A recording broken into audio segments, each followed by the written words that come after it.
السلام علیکم ورحمۃ اللہ وبرکاتہ۔ اللہم صلی وسلم علی نبینا محمد۔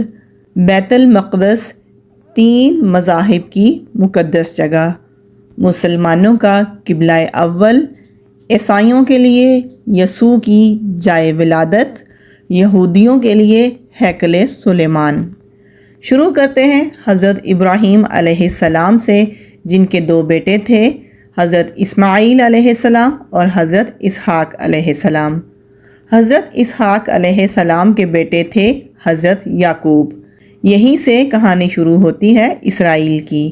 اسرائیل یعنی کہ اللہ کا بندہ، اور یہ لقب حضرت یعقوب علیہ السلام کو دیا گیا۔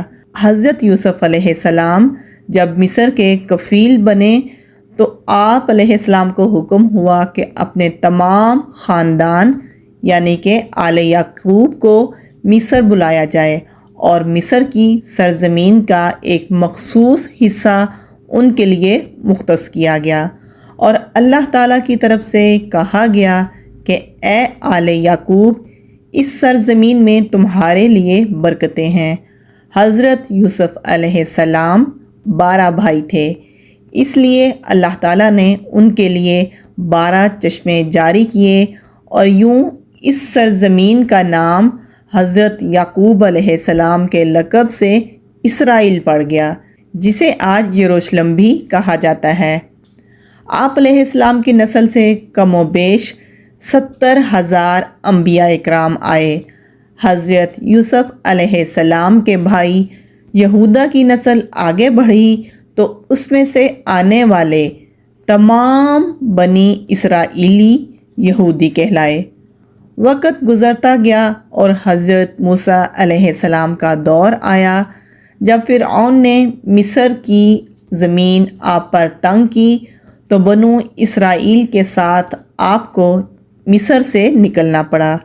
اسی دوران بنی اسرائیل پہ اللہ تعالیٰ کی بہت سی کرم نوازیاں بھی ہوئیں، جس میں من و سلوہ، چشموں کی بہتات، مچھلیوں کے شکار کا ذکر قرآن پاک سے بھی ملتا ہے، اور وہیں ہمیں ایک گائے کا بھی ذکر ملتا ہے، جس کے لوتھڑے سے مردے نے اللہ تعالیٰ کے حکم سے زندہ ہو کر اپنے قاتل کا بتایا تھا۔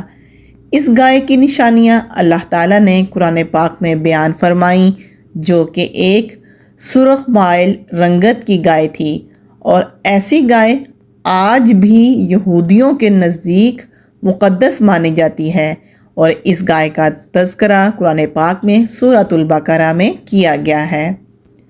حضرت موسیٰ علیہ السلام کے بعد دیگر نبی آئے۔ اس دوران میں حضرت موسیٰ علیہ السلام اور ان کے دور کی کچھ باقیات، تورات اور من و سلوہ کا کچھ حصہ بنی اسرائیل نے ایک صندوق میں محفوظ کر لیا، اور یہ صندوق اللہ تعالیٰ کی طرف سے حضرت آدم علیہ السلام کو دیا گیا تھا۔ یہ ایک خاص صندوق تھا جو نسل در نسل نبیوں کے پاس رہا، جسے قرآن میں تابوت سکینہ کے نام سے پکارا گیا ہے، اور یہ صندوق یہودیوں کو اپنی جان سے بھی زیادہ عزیز ہے۔ حضرت داؤد علیہ السلام نے جب جالوت کو ہرا کر اس سے تابوت سکینہ حاصل کیا تو یوں بنی اسرائیل نے انہیں اپنا نبی تسلیم کر لیا، اور حضرت داؤد علیہ السلام نے اس صندوق کی حفاظت کے لیے ایک ہیکل تعمیر کروانا شروع کیا، جو کہ ان کی زندگی میں مکمل نہ ہو سکا، اور ان کے بیٹے حضرت سلیمان علیہ السلام نے جنوں کی مدد سے اس ہیکل کو مکمل کروایا، اور اسی دوران میں حضرت سلیمان علیہ السلام کی وفات بھی ہو گئی۔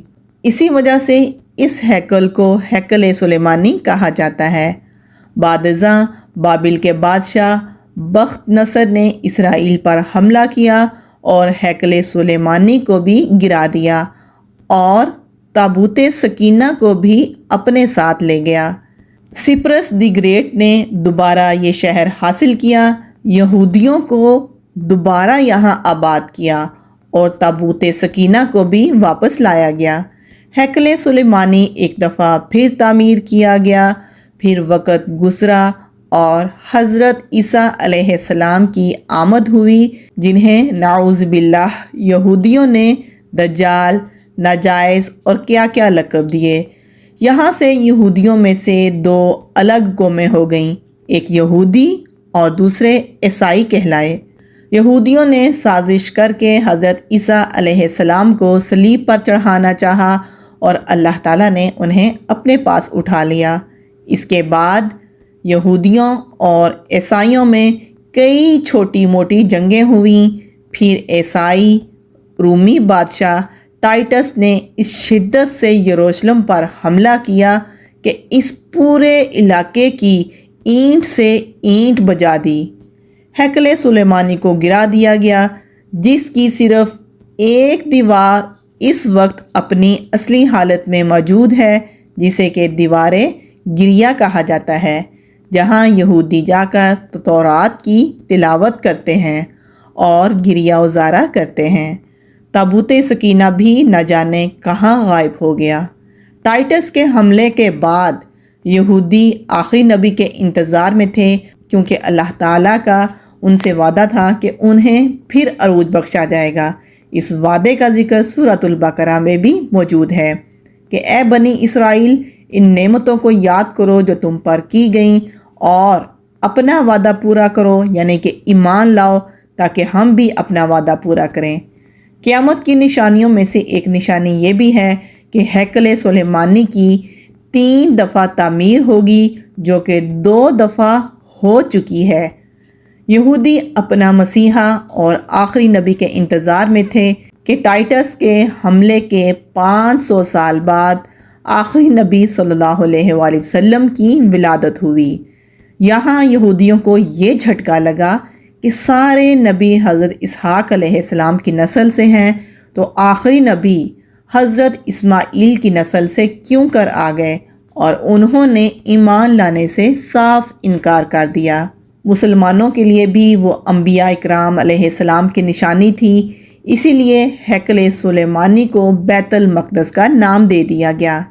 اسلام کے آغاز میں یہودیوں کو قائل کروانے کی خاطر ہی بیت المقدس کی جانب منہ کر کے نماز ادا کرنے کا حکم ہوا، کیونکہ یہودی اسی طرف منہ کر کے عبادت کیا کرتے تھے۔ 17 ماہ بعد ہماری عبادت کا رخ بیت المقدس سے بیت اللہ کی جانب موڑ دیا گیا، کیونکہ مسلمانوں کا شروع سے قبلہ اول وہی رہا جسے پہلے حضرت آدم اور پھر حضرت ابراہیم علیہ السلام نے تعمیر کیا تھا۔ حضرت عمر رضی اللہ تعالیٰ عنہ کے دور حکومت میں اسرائیل یعنی کہ یروشلم پر عیسائیوں کا قبضہ تھا۔ بیت المقدس کے ہی احاطے میں انہوں نے گرجا گھر تعمیر کیا ہوا تھا، اور عین تابوت سکینہ والی جگہ وہ گند پھینکا کرتے تھے۔ یہودیوں کی نفرت میں وہ ایسا کرتے تھے۔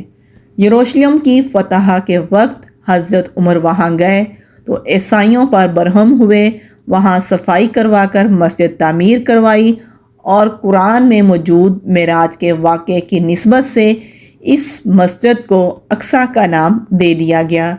یہودیوں کی دیوار گریہ بھی اسی احاطے میں موجود تھی، تو زائرین کی حیثیت سے انہیں بھی وہاں آنے کی اجازت دے دی گئی۔